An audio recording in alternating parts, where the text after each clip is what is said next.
and never miss a video from the Aesthetic Clinics and Dr. Debraj Shome.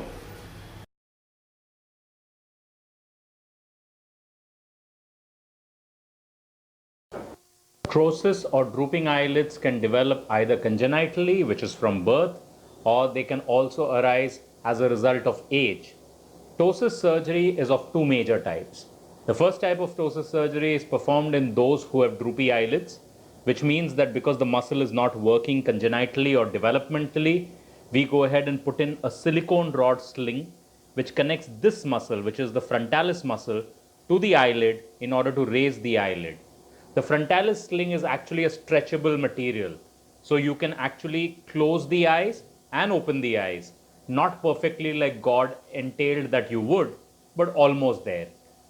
The other surgery that we perform is performed for those who develop ptosis after some age. This is called aponeurotic ptosis. In these ptosis surgeries, the muscle is not weak, it's just become slightly weaker with age and has sometimes lost its attachment to the eyelid. So we make an incision and open up the eyelid through the normal lid crease so no scars can be seen.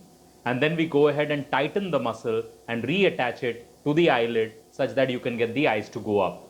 Ptosis surgery can be extremely successful, but just like any other surgery, it needs to be performed by trained hands and there can be certain side effects and complications, and therefore choosing the right surgeon becomes important.